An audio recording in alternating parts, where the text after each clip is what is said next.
Namaste Ji. Let us begin with a meditation.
O Great Spirit, Namaste.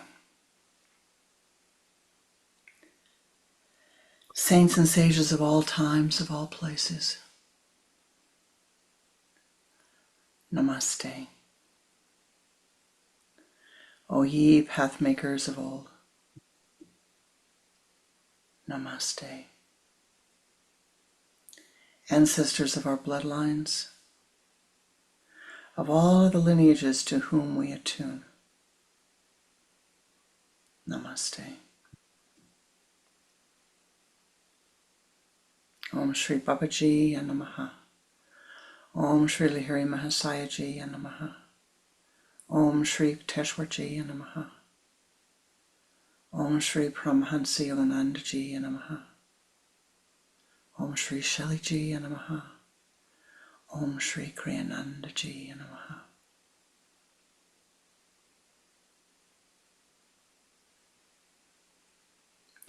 Most beloved and precious Ishtadevata, in all of thy names and all of thy forms,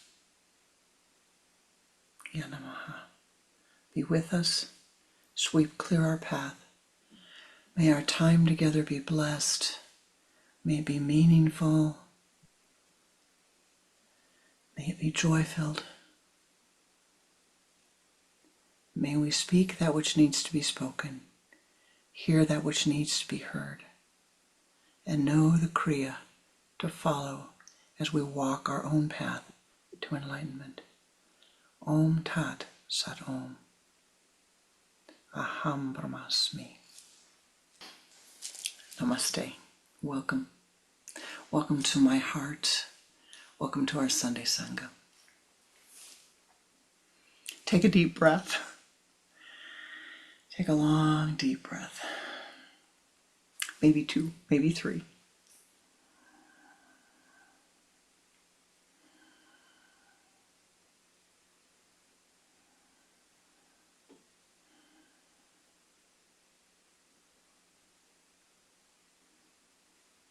That's a blessing. It is a blessing to be here with you. It is a blessing to share this time with you.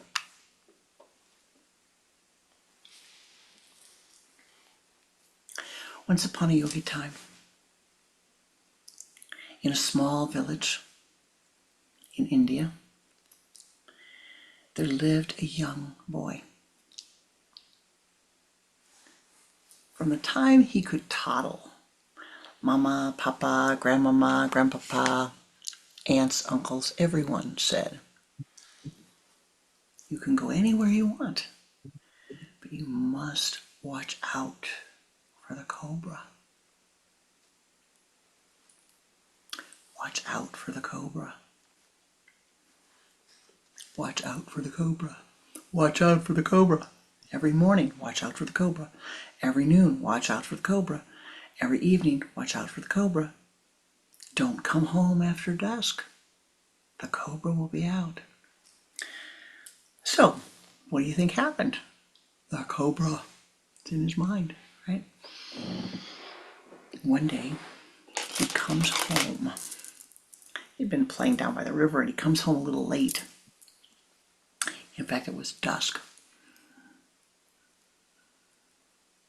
And he walks into his parents' home.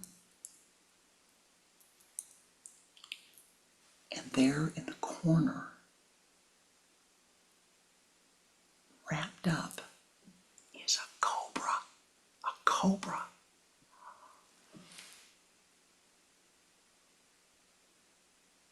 He froze. Where was Mom? Where was Dad? Where was his sister? There was a cobra in the house. How did the cobra get in the house?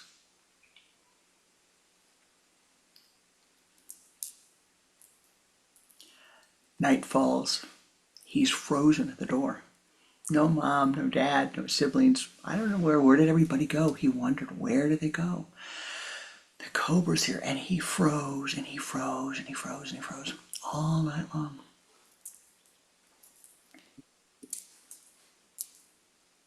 Next morning, the sun rises, and he's so stiff, he's so afraid, he hasn't been able to breathe or move the whole night. And the sun peeks up into the doorway, and he can see his own shadow. And in the corner, where the cobra was, ready to strike him, lying there all night, ready to strike out and reach him, was a large coil of rope that Papa had put there. Mama and Papa and Sister had gone next door to Grandpapa and Grandmama's, wanting to see what the boy would do. And he froze all night long. Couldn't move, could not move. Oh, is that you? Is that me? Is there something in your mind that you are so afraid of? Something that fills you with such fear that you cannot act? That you are frozen in one solid position, that you cannot act, that you can't move, you can barely breathe because you think that there's fear coming. It's going to strike out at you. In the same village, there was a farmer. Very wealthy farmer, the wealthiest farmer in the village. And that farmer had a cow, a cat, and he had a cobra. That farmer did. And every day he'd go out and he'd milk the cow. He'd pet the cow on the side and say, "Thank you, thank you, thank you, thank you." And the cow would give him milk. And he'd take the milk back to the house and he would give some of the milk to the cat and he would have some in his chai. And the end of the day would come and the farmer would say to the cat, "Kitty, kitty, kitty, kitty, kitty, kitty, kitty, kitty, kitty." Cat would jump on his lap. The farmer would pet the cat and the cat would purr. Every day he walked by the cobra. "Good morning, Mr. Cobra. Good evening, Mr. Cobra. Have a good night, Mr. Cobra." Always kept his distance from the cobra. The cobra got very emotional, very upset, very emotional. I don't understand. Scratching his skin, he said, "I don't understand." "What don't you understand, Mr. Cobra?" "You like the cow. You go to the cow every day. You milk the cow. You pet the cow. You thank the cow. You say how much you appreciate the cow. And then every night you come and you give the cat milk and you let the cat jump on your lap, curl up on your lap, and you pet the cat. What about me? What about me? The farmer says, you're staying on my land. You're here. You have a nice place to rest in the sun. You have the food you're seeking, you know. You're a cobra. What more do you want? I want to get up on your lap. I want you to pet me. No way. You're a cobra. You are a cobra. I promise you, if you let me sit on your lap, I will never harm you. I will be as wonderful as a cat. And the dialogue goes on and on and on and on. Hours. Finally, the cobra wears the farmer down. Very important mystical concept. The farmer gets tired. He says, all right already, but you promise you're not going to bite me. No, I would never do that. And the cobra slinks over to the farmer's lap. The farmer, with exhaustion, says, all right, come on up. Cobra crawls up on his lap and is there 2 seconds, and with his fangs reaches up and wow.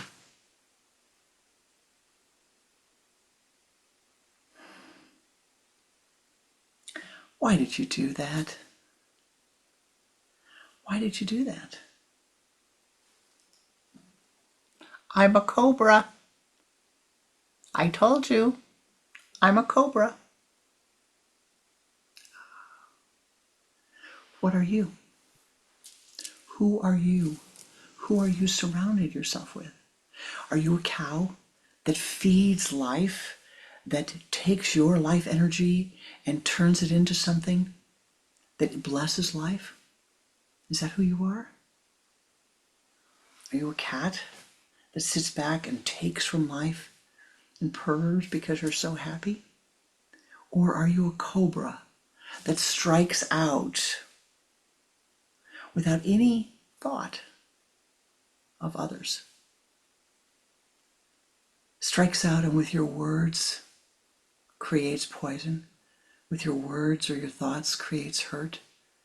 With your actions creates destruction. Who are you? Are you the farmer? You are. You are the farmer. You are the farmer who has within himself, within herself, a cow, a cat, and a cobra. A part of your awareness that feeds life. A part of your awareness that takes from life and sits back and enjoys it and purrs in comfort. And a part of your life, a part of your consciousness that has the capacity to be unkind, that has the capacity to be careless, that has a capacity to be cruel, that has a capacity to be mean. Now, I know you're not like that, and yet you know you are. You know you are. I am. We all are. We're here in human bodies. What does it mean to be cruel? It means to say something nasty about someone, even when they're not there, or to think something nasty about someone, even when they're not there. To judge another means to be a cobra, to judge them and to say, oh, I would never do that. No. What are you feeding? What are you tilling? You are the farmer of your life. We're in the middle of summer here in America right now. You can tell it. It's quite warm in many places, and the rains are here. What are you tilling? What are you putting in the ground? Which of these 3 are you feeding? Are you feeding the cow that says, may I be of service to life? Are you feeding the cow that says, may I help life? May I serve life? How may I serve life more wisely, more skillfully? Or are you just sitting back and saying, yeah, I know that they have a rough time over there. I know that they're having problems, but that's not my business. Doesn't matter what's going on in another part of the world. That's not my business. I can do what I want to. I get my milk every day. I have my comforts every day, and I can live. And you sit and you purr and you have no concern about others. Or Are you feeding the part of life which is the Cobra? Now, I don't say this to offend you. I say this to say, look in the mirror. We all have, I'm saying it a second time, we all have these elements of consciousness within us. We have all drawn these consciousness, this state of consciousness to us. What we must do is say, what do I want to really draw in my life at this time? What do I want? Do you want to draw violence? Do you want to draw peacefulness? Do you want to draw fear? Do you want to draw comfort? Do you want to draw compassion? And what do you do to feed that which you wish to draw into your life? That's really the question. What is to be done to feed that which you wish to draw into your life?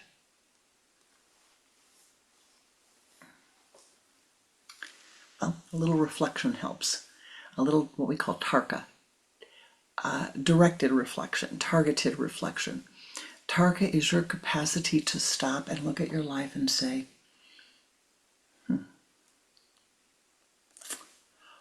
what am I spending my time on? What am I feeding this? What am I listening to? What am I speaking? Who am I surrounding myself with? Surround yourself with noble thoughts. Read sacred texts, chant mantra, repeat beautiful poetry.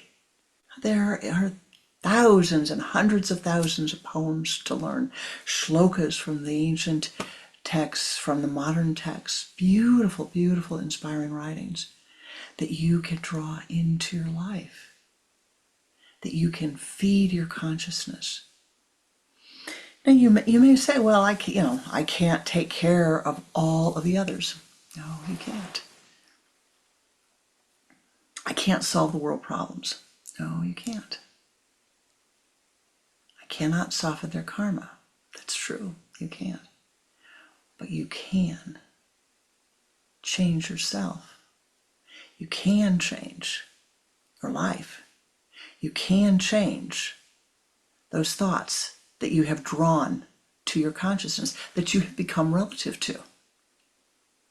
If someone tells you something, my beloved, if somebody tells you something that is harmful to you, and you're like a cobra, you're like the boy frozen and can't see because they think the cobra's going to strike them, but somebody says to you, oh, you shouldn't do this.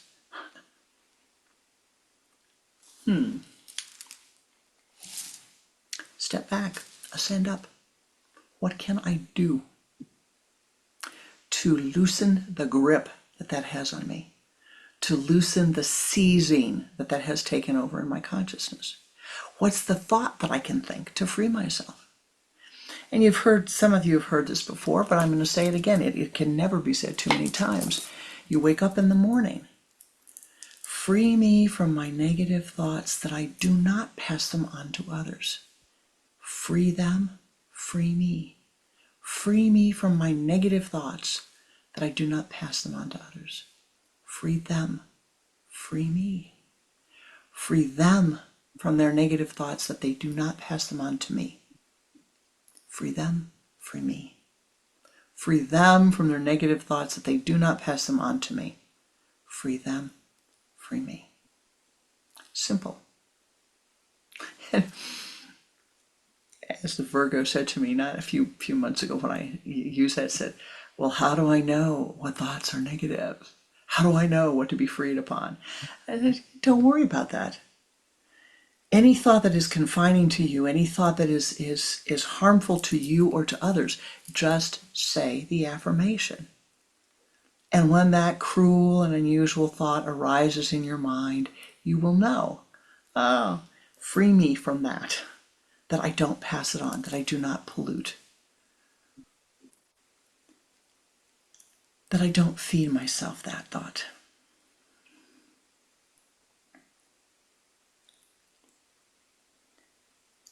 The Xin Ming, an ancient Chinese text, the Great Way is not difficult for those who are not attached to their preferences.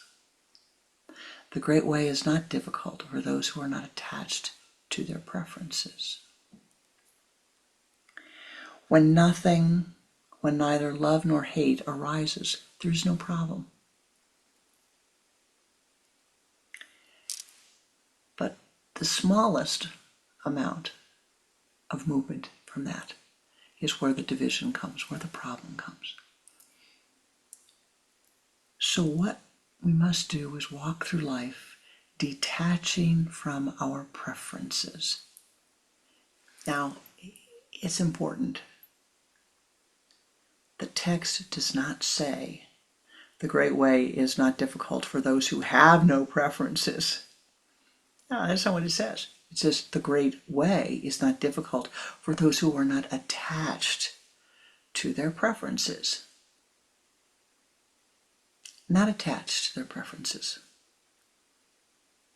If somebody offers you a cup of tea and it's jasmine tea and you're not crazy about jasmine, you'd rather have cinnamon, take the jasmine and be grateful. Somebody offers you a plum and you'd rather have a grape, thank them and take the grape. Somebody offers you an almond and you'd rather have a walnut, accept the almond. Somebody offers to play you music. They play the violin and you'd rather hear the piano. Do not become attached to your preferences. Now there's a very simple practice I'm going to give you, and I began it just a moment ago. To become detached from your preferences is to find activities during the day, your daily activities where you interact with other people. And particularly in America, we have this problem. There's always that, would you like this or this? Would you like this or this? It's just like the land of too many choices. If somebody offers you something, accept it. Accept it. Thank you. Don't worry, you're not going to use it. You're not going to use it. It's fine. Thank you. I appreciate that. Thank you. If you have to make a choice about something, let someone else go first. Let them make the choice. Let them go first. Find ways in your life to let the other have their preferences before you. You're driving on the expressway, you can see somebody behind you who's anxious to get where they're going. Move over to the other lane. Let them go. It's fine. One of my greatest sadness, most learning experiences, I should say, has been over the last few years. I got stopped in a part of town. I had crossed the border from our village to another village, and they changed the speed limit from 25 miles an hour or from 30 to 25, and the police were waiting right there. And I was going 30. So he gave me a ticket. And I realized he didn't give me a ticket. He gave me a warning. Excuse me. No ticket, a warning. And he said, if you don't get another ticket or a warning for a year, this won't be on your record. So all of a sudden I see every time I drive down the street, there's a police car sitting there, stopping one person after the other, going 30 miles an hour in the 25 mile an hour zone. I guess it really brought in revenue. But what did I learn? I learned to pull over. Cars behind me would be coming up at 30, 35, 40 miles an hour. It was a nice stretch. Pull over, let them go by. I go my 25 mile an hour, kept going. I did that for, it's been 18 months now, something like that. The year has long passed. But it took my mind. My mind had to say, okay, what's more important here? Do you want to go however fast you want to go in this place, or do you want to just have peace and tranquility? I could have kept on going the speed limit in that spot and slowed everybody else down. Why have all that psychic noise? Pull over. Let them go. It's all right. I can go ahead. It doesn't matter. I'd rather have the quietude, the peace, the tranquility of doing what I know I need to do. Simple, simple, simple example. Find activities in your daily life that you do. Grocery shopping. Let the other person go first. Find ways where you can see that your ego wants to go ahead. And let the other one go ahead. Let the other person, let them have their way. Somebody wants to have spinach pizza and you'd rather have cheese pizza.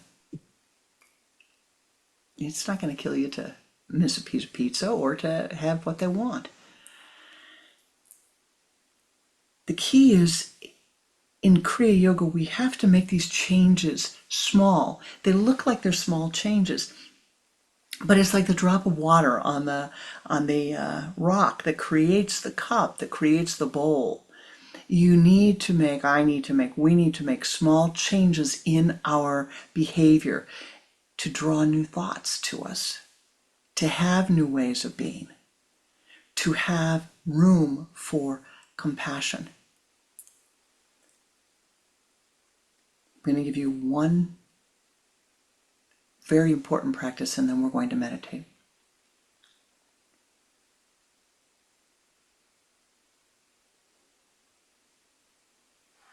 All of us have a cobra in our house. Your house is your consciousness. All of us, every one of us has a cobra.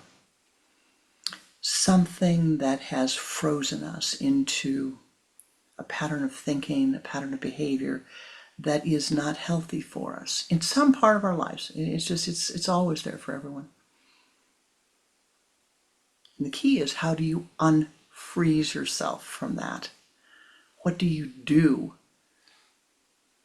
Oftentimes that cobra appears in the form of fear of another person, another language, another culture. Fear of people being erratic. And right now we are in a period where there is erratic behavior. This week in particular, erratic behavior with some of the planetary energies that are manifesting. The last, Friday, Saturday, Sunday, and then through Wednesday of this week.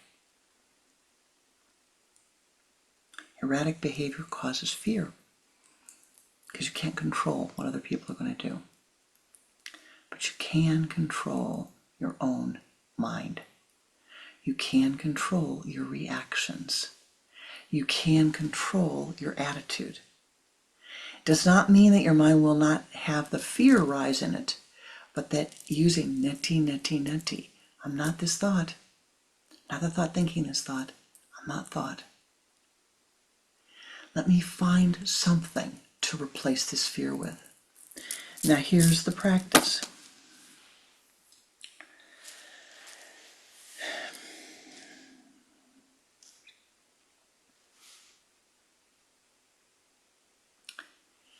You find your cobra. You take a moment and you find your cobra. And you bless your cobra. You bless it. May all be calm. May all be peace-filled. May all be bliss-filled. May all be goodness. Say your cobra is a person. May you be mentally happy. May you be physically happy. May you be safe. May you have ease of well-being. Or Om Sarvesham Svastir Bhavatu. Sarvesham Shantir Bhavatu. Sarvesham Purnam Bhavatu. Sarvesham Mangalam Bhavatu. Svastir Shantir Purnam Mangalam.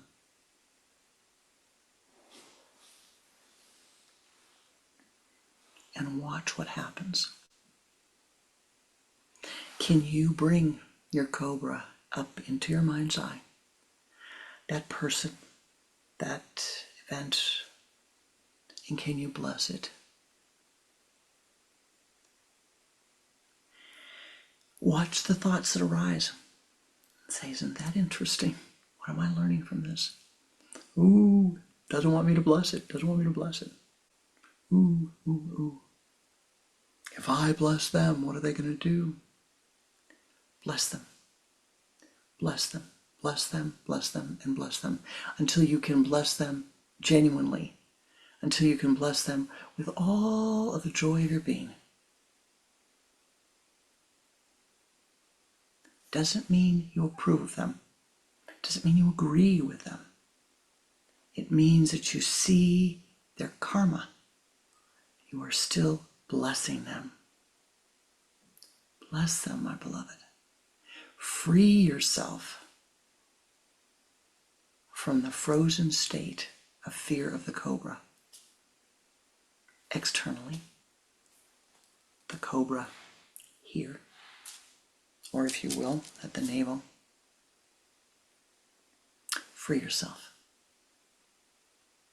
Bless them and free yourself. And so you now have plenty to do, to go back and say, well, what have I surrounded myself with?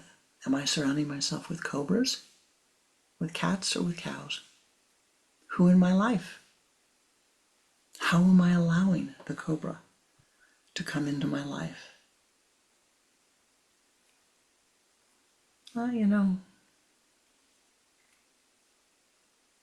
I should say this because I think it's important.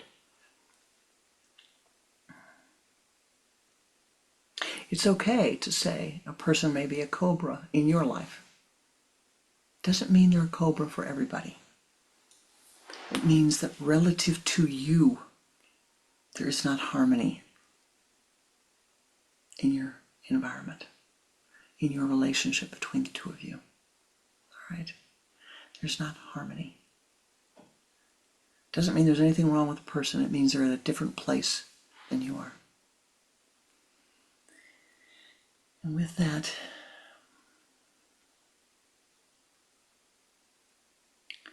I would like us to meditate together today to bring our spiritual energies together, to lift those energies, that we may all find the freedom that we seek, that we all may find the most harmonious path to our own enlightenment. You do not have to suffer. You don't have to suffer. You're a good guy, you're a good gal. You don't have to suffer. It doesn't make you holy. You can be happy. You should be happy. It's important to be happy. Be happy. Be happy. Be happy. Be joy-filled. Be happy. Let us meditate. Namaste, Ji. Sit with your spine erect and your hands on your thighs in the Om Mudra, the index finger and the thumb together, cupped upward.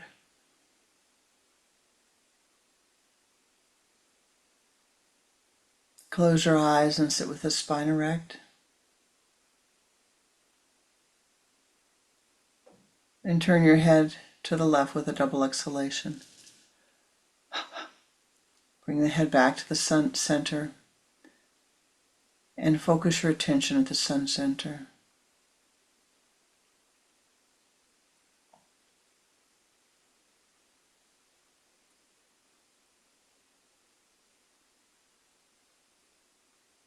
Use the sipping breath.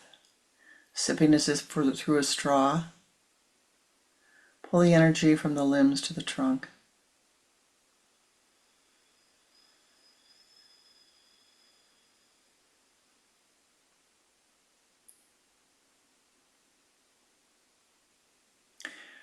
From the trunk of the body, pull the energy into the spinal column.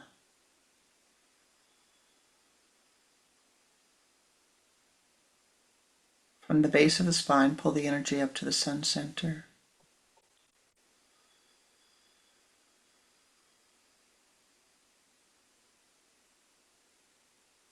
Now move that energy as a golden ball of light out in front of you.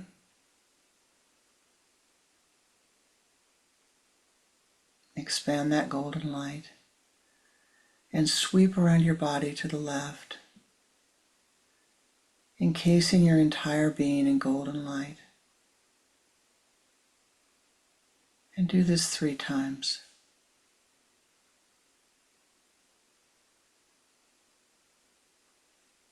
Expand that golden light.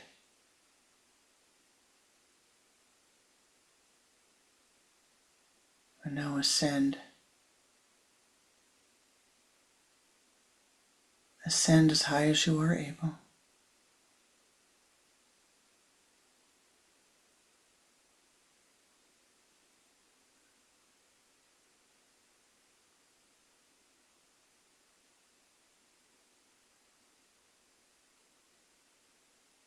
Above the building, above the earth plane.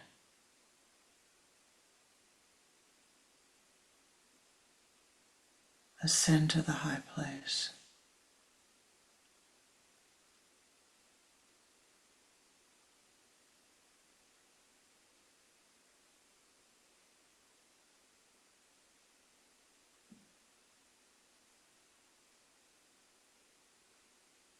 Reaching the high place of meditation.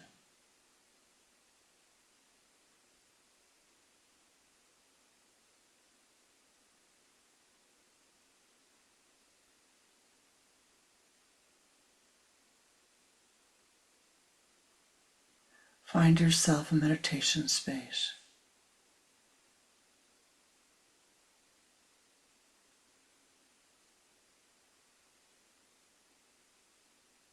In your mind's eye, you see a mountain.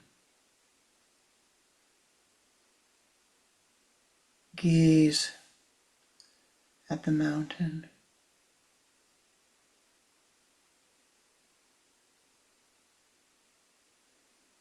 You see a light shining halfway up the mountain.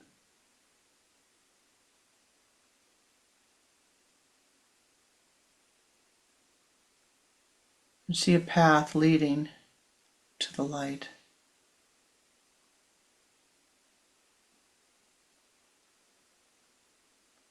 Enter the path.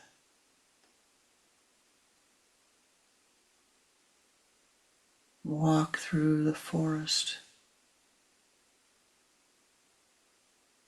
Ascend.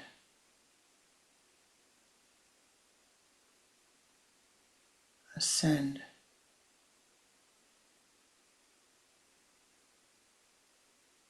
Ascend. Feel all of the pranic energy of all of the beings, the trees, the ground, the plants, lifting you, strengthening you,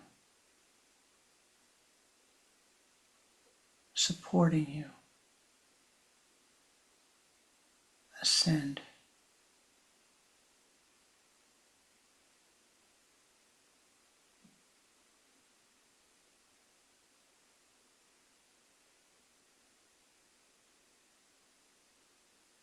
You see a meadow in front of you. Ascend up the meadow, through the meadow. Ascend up.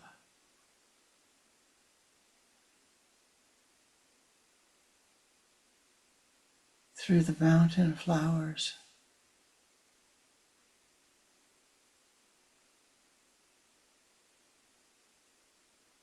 Return to the high forest.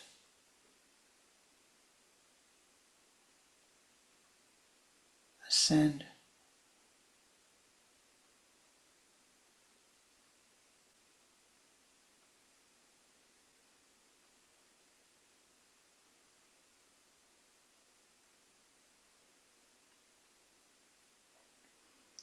the light is brighter.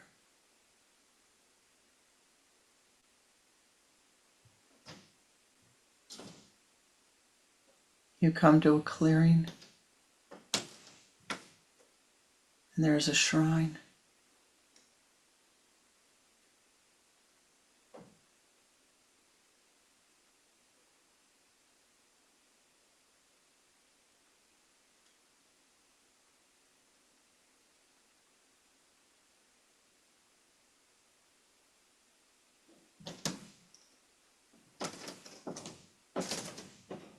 It is there for you.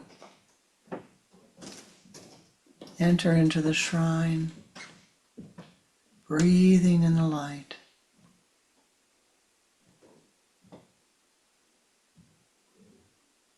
Walk to the back of the shrine where you see a pool of light fed by a waterfall of light. You enter the pool and all of the old dissolves away. Walk to the waterfall of light. It streams down upon you.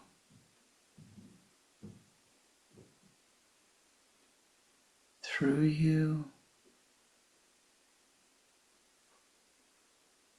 Around you.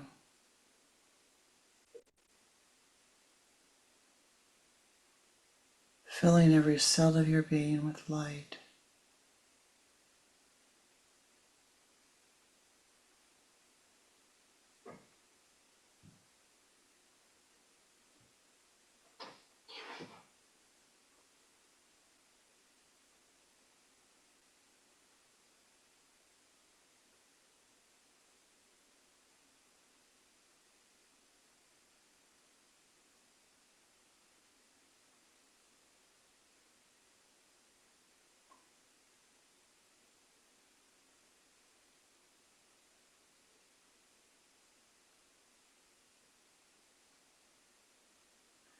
Feel all of the karmas washing away.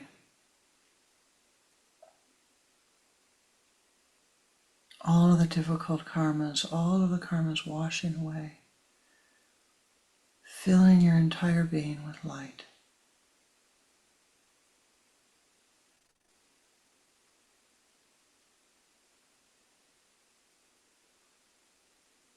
All of the cobras washing away.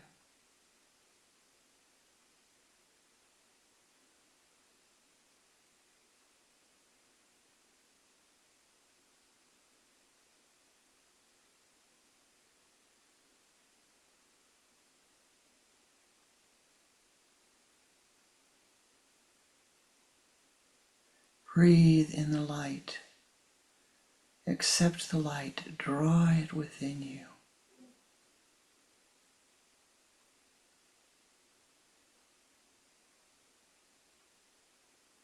Become one with the light.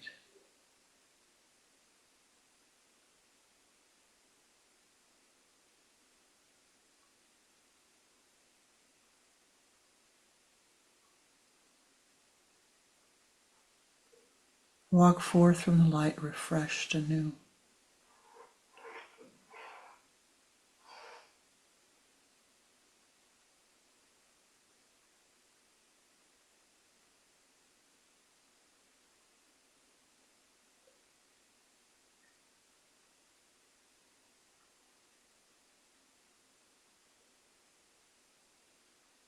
As if clothed anew. Walking a little above the ground, you walk through the pool of light, breathing in the light, radiating the light.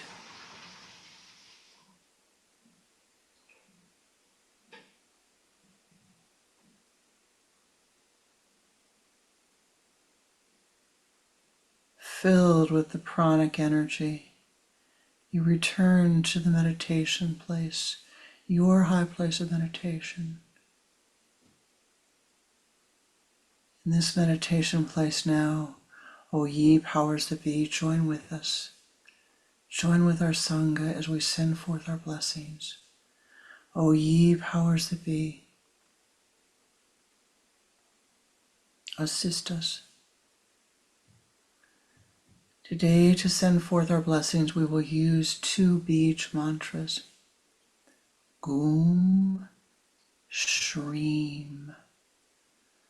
Gum calls forth the state of consciousness of Jupiter, of beneficence, of joy, of laughter. Shreem calls forth the state of consciousness of Venus, of love, of artistic beauty.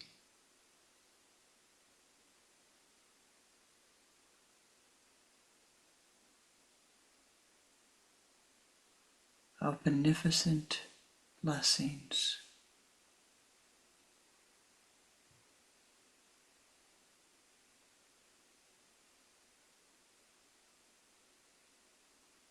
O ye powers that be, thou knowest better than we that which is needed upon the earth.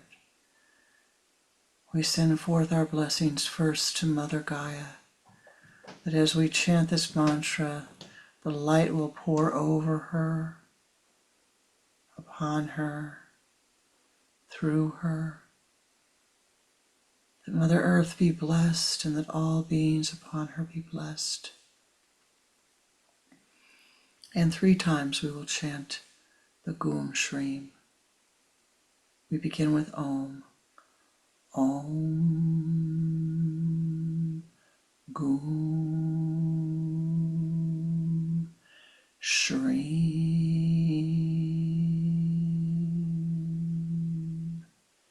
Feel the golden lights, the golden rings of light pour forth from your crown center, the golden dewdrops of light pouring down upon Mother Earth. Om Gum Shreem. Om Gum Shreem.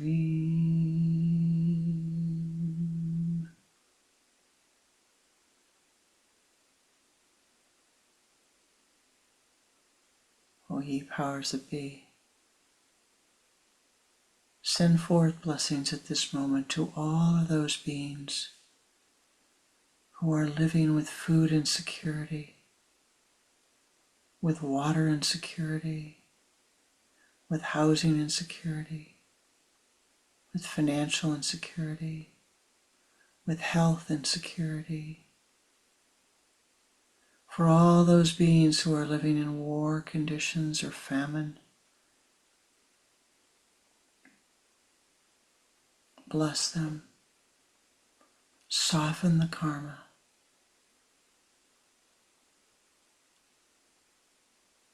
Om Gum Shreem. Om Gum Shreem. Om Gum Shreem.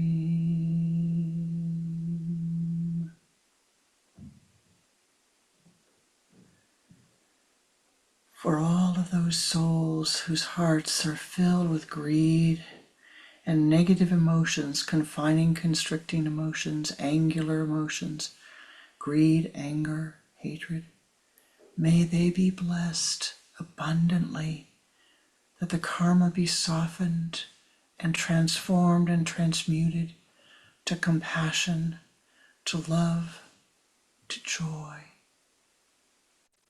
to shanti. Om Gum Shreem. Om Gum Shreem. Om Gum Shreem. For all of those souls who are living at this moment in confusion and hurt, in despair, we call upon thee to join us. Send forth hope. May the light shine upon them, that they know that the sun will rise again. The difficulties will end. Om Gum Shrim. Om Gum Shrim. Om Gum Shrim.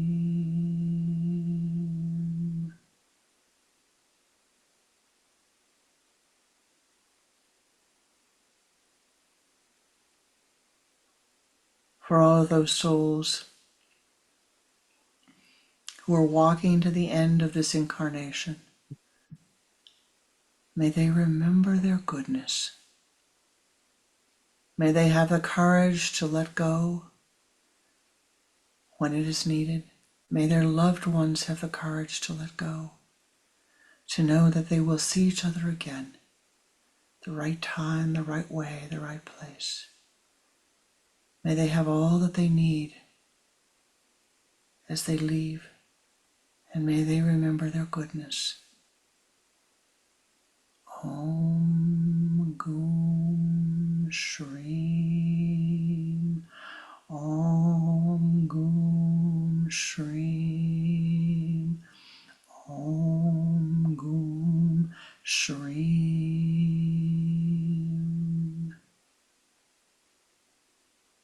And for all of those beings who are incarnating to the earth plane, may they bring with them their memories of their good deeds. May their incarnations be blessed and be a blessing unto the earth and to all others who are here upon the earth. May their helpers be blessed. May they be blessed. Om Gum Shrim. Om Gum Shrim. Om Gum Shrim.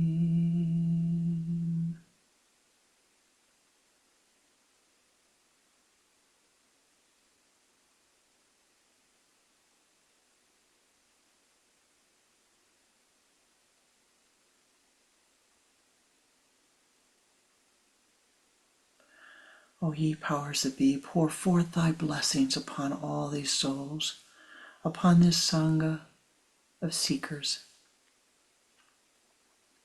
May each soul have that which they need. At this moment, open up yourself to the blessings of life. Feel the Anandic bliss pour forth upon you. Ananda, Ananda, Ananda.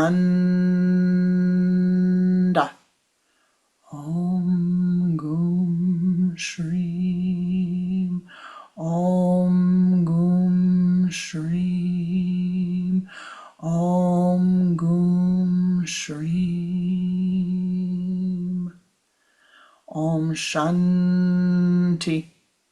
Shanti. Shanti.